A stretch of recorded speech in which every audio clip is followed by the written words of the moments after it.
तो पिछले एपिसोड में हमने देखा कि यहाँ पर सेकंड राउंड की फाइट शुरू हो गई थी, जहाँ फेंग और लिन जुआन दोनों ही अपनी पावर्स को अनलीश कर लेते हैं। इस फाइट के शुरू में ही लिन जुआन फेंग से कहता है कि मैं अपनी एक बहुत ही पावरफुल अटैक को एक्टिवेट करने के लिए जा रहा हूँ, तब तक हो सके तो मेरी हिफाजत करना। जो सुनकर फेंग ने बड़ी तेजी के साथ आगे जाकर लिन जुआन के सामने एक शील्ड क्रिएट कर ली थी ताकि वो उसकी हिफाजत कर सके।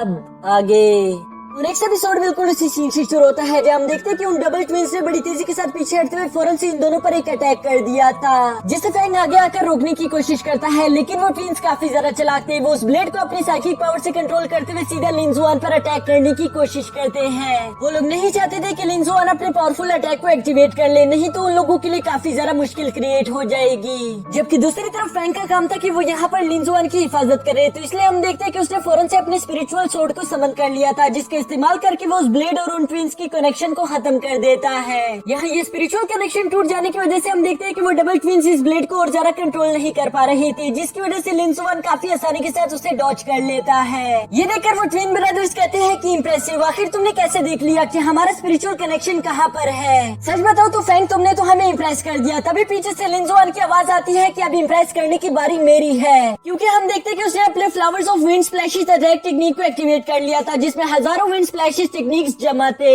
वो इन हजारों विंड स्प्लैशेस टेक्निक का इस्तेमाल करके उन डबल ट्विंस पर अटैक करना शुरू कर देता है, जिस पर हम देखते हैं कि उनमें से एक ट्विंस ने अपने आसपास एक विंड टोर्नेडो क्रिएट कर लिया था, जिसकी वजह से ये विंड स्प्लैशेस अटैक उसी में एब्जॉर्ब होकर गोल गोल घूमना शुरू कर देते हैं। जबकि दूसरी तरफ हम देखते हैं कि उस सेकंड ब्रदर ने भी एक पावरफुल टेक्निक को एक्टिवेट कर लिया था, जिसकी मदद से वो अपने आसपास की सारी स्पिरिचुअल पावर्स को खुद की बॉडी में एब्जॉर्ब कर लेता है, ताकि वो इसकी मदद से एक पावरफुल अटैक कर सके।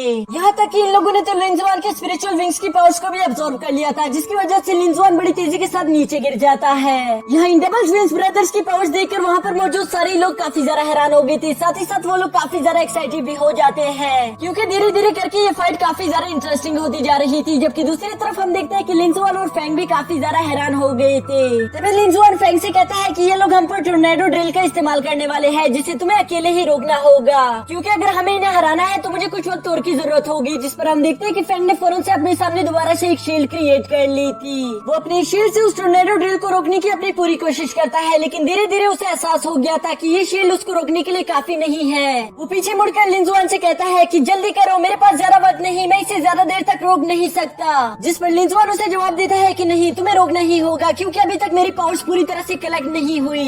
यहाँ पर लिन जुआन की ये बातें सुनकर फेंग को एक बात तो समझ आ गई थी कि चाहे कुछ भी हो जाए, इस अटैक को मुझे ही रोकना होगा। और इसी के साथ हम देखते हैं कि उसने अपनी आंखें बंद करके ध्यान लगाना शुरू कर दिया था, जहाँ वो अपनी स्पिरिचुअल सोर्ड को एक डिवाइन सोर्ड में कन्वर्ट कर देता है। इस सोर्ड की पावर्स बहुत ज्यादा हाई थी, जिसकी वजह से हम देखते हैं कि उसने काफी आसानी के साथ उस ड्रिल टोर्नेडो को बीच में से ही हाफ कर दिया था। यहाँ फेंग का ये धमाकेदार अटैक देखकर तो लिन जुआन भी काफी ज्यादा इम्प्रेस हो गया था। वो कहता है कि वाह, मानना पड़ेगा, काफी ज्यादा पावरफुल अटैक था। पर अभी भी उन डबल ट्विंस के आसपास बहुत सारी स्पिरिचुअल एनर्जी मौजूद थी, यानी कि वो इसका इस्तेमाल करके दोबारा से इन लोगों पर अटैक कर सकते थे। इस बात को माइंड में रखते हुए हम देखते हैं कि लिन जुआन ने वाटर स्वेलविंग टेक्निक को एक्टिवेट कर लिया था, जहाँ वाटर बॉल्स बड़ी तेजी के साथ जाकर उन डबल ट्विंस के पास पहुँच जाते हैं। यहाँ पर पहुंचते साथ ही हम देखते हैं कि उन वाटर बॉल्स ने वहाँ पर मौजूद सारी स्पिरिचुअल एनर्जी को खुद की बॉडी में एब्जॉर्ब कर लिया था, जो देखकर वो डबल ट्विंस भी थोड़ी देर के लिए हैरान हो गए थे।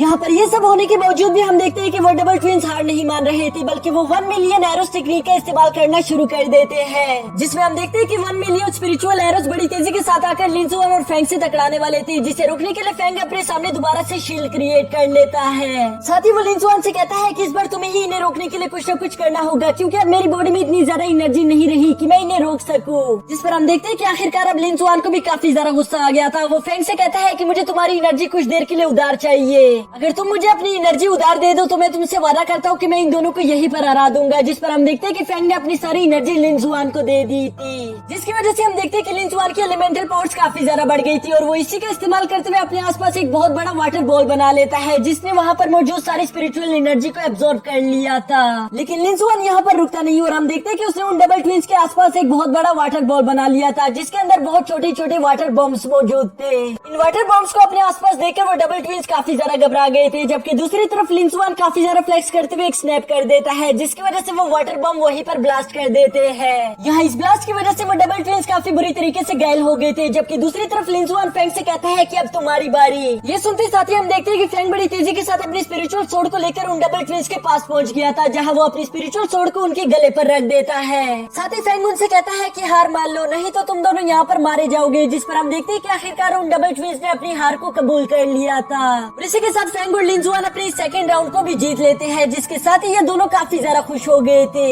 जबकि बाहर बैठे ऑडियंस को अभी भी इस बात का यकीन नहीं आ रहा था कि आखिर इन दोनों ने मिलकर 6 लेवल्स के वॉरियर्स को कैसे हरा दिया। ये दोनों ही खुद 5 लेवल्स के वॉरियर्स है। जिस पर हम देखते हैं कि मिस लिया भी थोड़ी सी हैरान हो गई थी। और इसी के साथ सीन शिफ्ट होकर फेंग और लिंजुआन पर आ जाता है, जो कि अभी उस सेकंड राउंड को क्लियर करके बाहर जा रहे थे। तभी इन लोगों की मुलाकात उन डबल ट्विन से हो जाती है, जो कि यहाँ पर लिंजुआन की काफी ज्यादा तारीफें कर रहे थे। वो उससे कहते हैं कि तुमने पहले से काफी ज्यादा इम्प्रूव कर लिया है। बचपन में तुम्हें देखकर ऐसा नहीं लगता था कि तुम कभी भी हमें सरपास कर सकते हो, लेकिन आज तुम्हें देखकर हमें काफी ज्यादा प्राउड फील हुआ।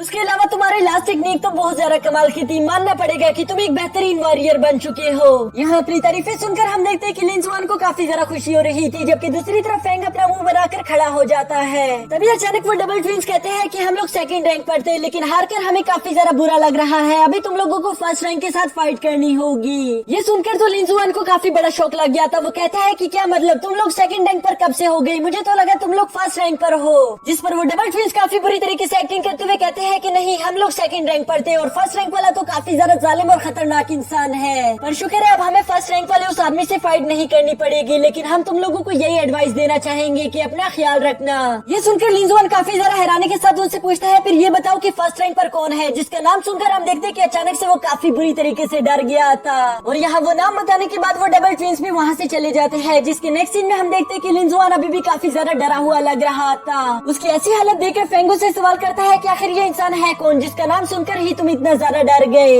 यहाँ फेंग का ये सवाल सुनकर लिंजुआन उसे जवाब देते हैं कि वो कोई इंसान नहीं बल्कि पूरी तरह से एक राक्षस है, जिसमें रहम जैसी कोई चीज नहीं। और अगर वो इस कंपटीशन में हिस्सा ले रहा है, फिर हम लोग कभी भी जीत नहीं सकते, क्योंकि वो है सन ऑफ डार्कनेस। और ये कहते साथ ही हमें उस आदमी की एक झलक भी दिखाई जाती है, जिसके साथ ही हमारा ये एपिसोड भी यहीं पर खत्म